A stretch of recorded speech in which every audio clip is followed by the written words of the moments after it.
Good morning, students. Today, once again, I'm here to teach you your chapter number 1 history, that is Rise of Nationalism in Europe. It is very lengthy and somewhat obscure chapter. I know this fact. It will take time to follow the things, but no worries. I'm here always. Let us start today from this timeline, very important timeline. In 1797, Napoleon invaders were there and a Napoleonic Code was there. You know that Napoleon was there in French in the end of that French Revolution. He implemented his Napoleonic Code, some policies, new economic, social and political policies. He introduced new measures of weighing, new measures of that being banking system, judicial system, modern currency note, and it has become the ideal for whole of the world. And after that we'll go to that 1848. It was revolution in Europe. We were talking about all the revolutions, American, Britain, Greek War, unifications, such on, such forth. And after that we'll take the step of unification of Italy, that was earlier told my previous lecture in 1859 to 17. Yesterday I told you. Then next one is 1866 to 71, that was unification of Germany, that I'll tell you today. And 18, 14 and 15 there was fall of Napoleon, and that Treaty of Vienna was passed and some settlement were done, that was also related to Britain. And 1821, that Greek war struggle for independence struggle, that further came to be known as Constantinople Treaty, that was also told you yesterday. Now let us start our next, that is wherever it was there in whole of the Europe, the society was divided into two different parts, one having majority and other having minority. If we talk about Britain and some other part of the Europe, there was peasants were in minority, peoples were in majority, peasants, tenements, all the working classes were in majority, but ruling party was in minority. Whatsoever people were there, priest, clergymen, aristocracy, monarchy, they all were in minority. The surprising fact was that they were ruling upon majority. Nowadays it is just opposite, as I told you in your civics chapter also, that majority will rule upon minority. Something opposition was going on, that's why this was somewhat strange for the people.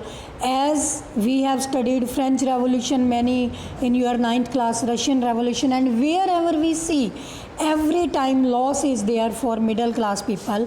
And here also the struggle was raised by middle class people, and these people were belong to this one middle class, as in French Revolution you have seen. And this middle class people, that they were talking about liberalization, and this is the feature of liberalization. This word was taken from Latin word liber, which means to say free, and freedom of individual as well as equality before law for everyone. This much stress was given on different parts of the world based upon majority and minorities. All these majority people wanted to rule, but minority were ruling, and that was a form of aristocracy and monarchy, not only in French but all the part of Europe. If we talk about Chile, Poland, Holland, Scotland, Dutch, Denmark, America, French, everywhere these things were going on. And based upon that, I told you that their very important treaty was done, that was 1832, that was recognized as an independence nation to Greek. This much. And after that I am talking about meaning of this liberal class, and we can say liberalism. Earlier, it was one more feature in French that people were not given freedom to right to vote. All were not during different events, incidents. Some men were given right to vote. Only the men, not women. Men were given right to vote. Only those men were given right to vote who have completed their age of 25 and minimum paying the tax at least their 1/3 part of their income as a form of revenue to the government. That is Louis XVI, and after Napoleon, and after that there was Louis Phillips. I told you in my previous lecture, he also have to flood from there. And after that we are going to tell you about that Greek War of Independence was against Ottoman Empire, and Ottoman Empire was there. Most of the countries from that, Turkey, Italy, Russia, and some more countries were there, that they have been under the empire of Ottoman. And very, very important, there was one act was passed that was strange by the British. Strange act and turning point in the history of British, that hold the world in the history, that they were facing this problem of ethnic composition. Based upon this, that British government passed one act, that is Act of Union 1707. Under this act there were different tension creating areas were there.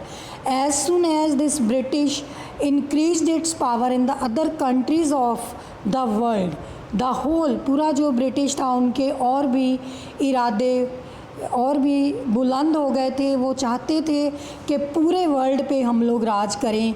ये हमने बहुत सारे previous chapters में भी पढ़ा हुआ है. और ब्रिटिश फर्म डिटरमिन्ड था कि he want to be first dominated and influenced state in that is Scotland. Scotland में ब्रिटिशर्स ने ये कहा था कि हम उनकी किसी भी तरह की ड्रेसेस, किसी भी तरह का कल्चर, किसी भी तरह की लैंग्वेज नहीं अडॉप्ट करेंगे.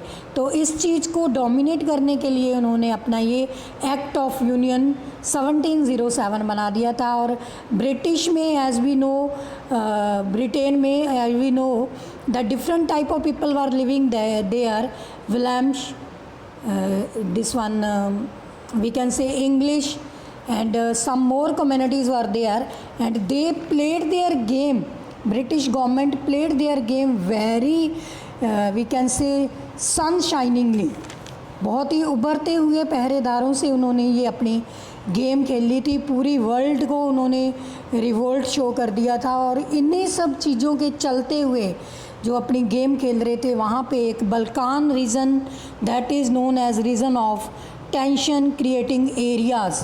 So that area was most tension creating, and they applied their own rules and regulation regarding their ethnic compositions.